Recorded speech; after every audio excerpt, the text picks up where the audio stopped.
Money. It's absolutely central to our daily lives, isn't it? It really is. We work for it, we spend it.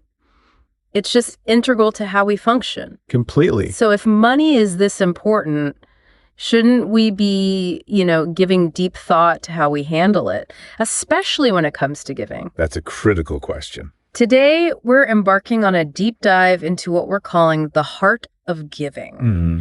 We're going to explore scriptural foundations, ones that maybe challenge some common assumptions about what it truly means to give. Yeah, looking specifically at the Old Testament. We'll draw from specific passages there to uncover some hopefully fascinating insights. Absolutely. And that's really our mission today. We want to extract these important nuggets of knowledge about giving. Think of it as a crucial component of what we call godly stewardship and money management. Okay. So we won't just look at what was given, but really why it mattered and, importantly, how it was done. The how seems key. It is. Yeah. Get ready for some aha moments, I think. Things that might just reframe your perspective on generosity. Sounds good. So to really understand these depths of giving, maybe we first need to anchor ourselves in the broader concept you mentioned, stewardship. Yes, definitely. Our sources mention 5 key pillars, aspects that sort of form a complete picture when you bring them together. That's right. And while stewardship, it covers everything in our lives, money is a critical focus here. It just touches so much. Right. So when we talk about effective godly stewardship, it really breaks down into these 5, let's say, powerful components. Okay, let's hear them. First, there's earning. This isn't just, clocking in and out. It's about the dignity of labor. Recognizing our effort brings forth resources. Uh-huh. There's even that strong, maybe surprising directive. If a man doesn't work, he shouldn't eat. It really emphasizes productive effort. Wow, yeah, that's direct. Then number 2, spending. Learning to allocate resources intentionally, making sure it reflects our values, our purpose, not just consuming. Spending wisely. Exactly. Third is giving. The idea here is crucial. Money isn't just to be earned and selfishly hoarded. We're actually meant to be givers. Inherently. Inherently. Fourth is investing, using money wisely to grow it, often, for a greater impact down the line. Makes sense. And finally, saving, which highlights that importance of foresight, setting aside funds for future needs or opportunities. So earning, spending, giving, investing, saving, it's quite comprehensive. It is. And you mentioned it's fascinating how all these actions are fundamentally underpinned by these core principles: accountability and discipline. Yes. Okay, let's unpack this a bit. How do these principles, they seem simple, but how do they tie everything together, create that complete picture of financial management? Well, they ensure your financial actions are purposeful, not just random, right? Accountability means recognizing we're managing resources entrusted to us. Okay, entrusted. And discipline is that consistent, intentional effort, aligning our actions with wise principles. They're not just abstract ideas, they're the practical framework. Got it. A practical framework for stewardship. Okay. So with that foundation laid, what actually ignites the impulse to give? Ah, the motivations. Yeah, when you think about generosity, what comes to your mind as the core reasons people do it? That's a great question. And the motivations are really varied. They move from, common sense reasons to some much deeper scriptural insights. Like what? Well, for instance, a very common one is the welfare of the community, or simply helping others, giving to help people get to a better place. Sure, that makes sense. Another strong motivation is obedience to God, giving as a direct response to divine laws, commandments. Right, because you're told to. And let's be honest, sometimes we give out of obligation. You know that feeling? Invited to a wedding, a birthday party. Oh, yeah, definitely. Sometimes you give simply because you feel you have to. Yeah. Even if there's no strong personal desire, it's just part of the social contract, kind of. Okay, that's relatable. But then there's this idea of giving to receive. Some might see that as purely transactional. What do the scriptures actually reveal about that motivation? Is it like a valid biblical principle? That's an excellent point. And yes, Surprisingly, perhaps, it is a very biblical principle. Think of Jesus' words implicitly in Luke about how when you give, it will be given back. The good measure, pressed down. Good measure, pressed down, shaken together, running over. Exactly. It's an earthly promise, too, not just for heaven. Interesting. Or think about the farmer analogy. You plant one seed, expecting, hoping to reap 100-fold. Right. Sowing and reaping. Precisely. So while it might not be the ultimate motivation, it's definitely a valid and clear principle in Scripture. But then we get deeper. Okay. We delve into gratitude and thanksgiving. We see this so vividly with Abraham in Genesis 14. After the battle with the kings? Yes. After that decisive victory, rescuing his nephew Lot, Abraham gives 1/10 of the spoils to Melchizedek. The priest of God Most High. Right. And this was clearly an offering of thanksgiving for God's help. He even refuses the king of Sodom's goods. Oh, yeah, I remember that part. He explicitly attributes his wealth to God, not to any human king. It's all about gratitude. And then there's Jacob's vow, Genesis 28. That's a really remarkable story, isn't it? Because Jacob, some sources paint him as a bit of a con artist. Well, perhaps cunning is a kinder word. Yeah. But yes, he was literally running for his life from Esau. And yet he makes the first recorded vow by a man to God in Scripture. That's right. After that powerful vision, the stairway to heaven, he promises 1/10 of everything God gives him, if God protects him and brings him home safely. That if is interesting too. It is. But what's truly fascinating here is that both Abraham's giving and Jacob's vow happened before any formal laws of tithing were even established. Oh, good point. So it wasn't about law yet. Exactly. It emphasizes that giving often originated from this deep place of gratitude for past blessings, or even faith in anticipated future blessings. Which leads right into faith as another motivation. Precisely. You give believing God will indeed bless your generosity, just as he promised. Malachi 3 is the famous passage here. The one about testing God. Yes, where God says essentially, bring the full tithe, and thereby put me to the test. See if I won't open the windows of heaven for you and pour down a blessing until there's no more need. That's a bold invitation. It is. And it promises he'll rebuke the devourer, ensure fruitfulness. It's giving rooted in trusting God's promises. Okay. Gratitude, faith.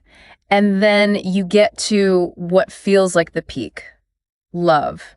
John 3.1 scene, a verse probably everyone knows. For God so loved the world that he gave. So what does this foundational truth, God's own nature, mean for our giving? It means this is the biggest, the best, the most important motivation of all. The ultimate source. The ultimate wellspring. When we think of God, this uncaused creator, all-knowing, all-present, all-powerful, his very nature is to give. Because he is love. Exactly. He gave his son out of love. So this demonstrates that love should be the ultimate driver for our own generosity. It's truly the very heart of giving. That makes sense. Okay, so it's one thing to understand the why, the heart behind it. But how did ancient Israel actually do this, put it into practice? Right, the mechanics. You might think, like I did maybe, that tithing is just a simple 10%, straightforward. But you're saying here's where it gets, well, really eye-opening. It really does. Because ancient Israel operated as a theocracy. Meaning God was the direct leader. Essentially, yes. Yeah. God himself was the ruler of the nation, which makes these tithes effectively their national taxation system. It ran the whole country. Okay, so not just a religious offering, but taxes. Taxes, but with a deeply religious purpose. So first you had the Levitical tithe. Numbers 18 tells us 10% of income went to the Levites. The priestly tribe. Right. They had no land inheritance. They served the community in the tent of meeting, so this was their portion, their support. Okay, 10% there. Then you have the feast or celebration tithe. Deuteronomy 14 talks about this. It was another 10%. Another 10. Another 10%. Specifically set aside for personal and community celebration during the annual feasts in Jerusalem. So what, like party money? Kind of. People would use this money to buy animals, wine, strong drink, whatever they desired to be enjoyed before God. It was about joyful celebration. Wow. Okay, so that's 20% already. Already 20. And then number 3, the social service tithe, also in Deuteronomy 14. Every third year, an additional 10% of produce was collected. Every third year. This was stored in the towns specifically for the needy, the Levites again, but also sojourners, resident foreigners, strangers, the fatherless, and widows. The social safety net. Exactly. And if you average that additional 10% over 3 years, it comes out to about 3.33% per year. Okay, let me do the math. 10 plus 3.33. So when you add it all up, it's not just 10%, it's approximately 23.33% annually. 23%. Roughly.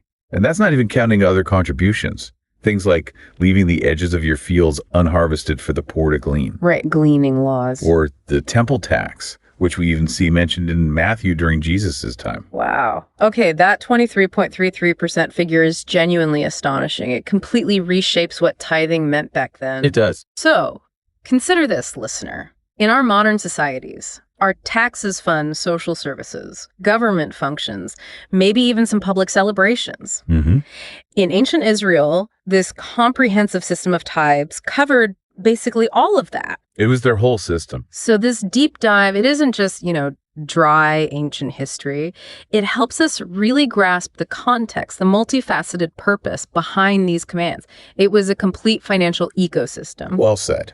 Now let's shift focus a little from the amount, the 23%, to the attitude, the heart behind it. Yes, the how. Our sources really emphasize a scripture in Deuteronomy 26 as being profoundly important here. Oh, yes.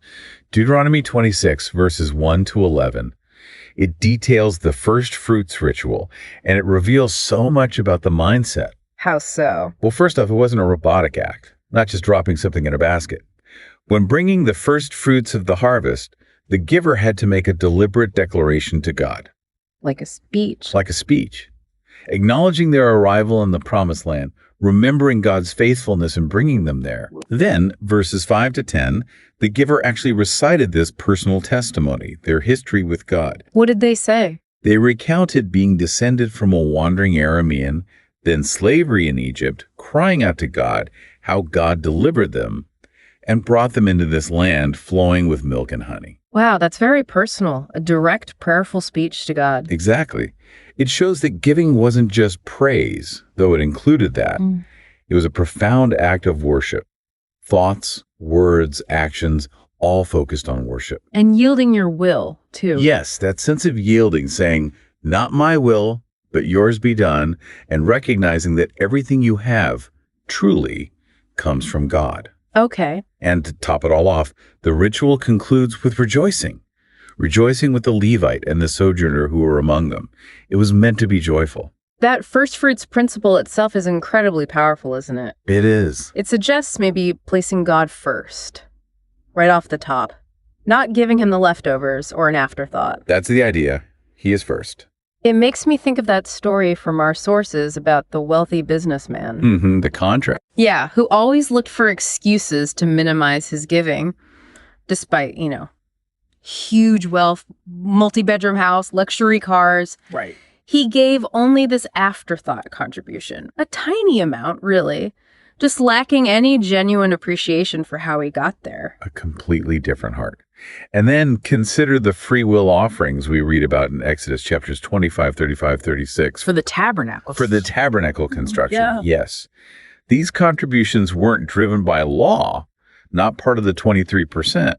They were driven by, the text says, a heart moves him, a generous heart, a willing heart, a spirit moved him. So emotional, willing generosity. Completely. And what's also remarkable is the universal participation.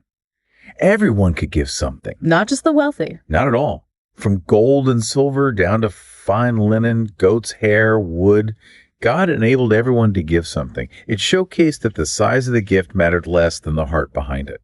And the result was, well, here's where it gets really interesting again. Yes. The people gave so much that Moses actually had to tell them to stop up. Exodus 36, verses 6 and 7. He literally proclaimed, "Let no man or woman do any more work for the offering of the sanctuary."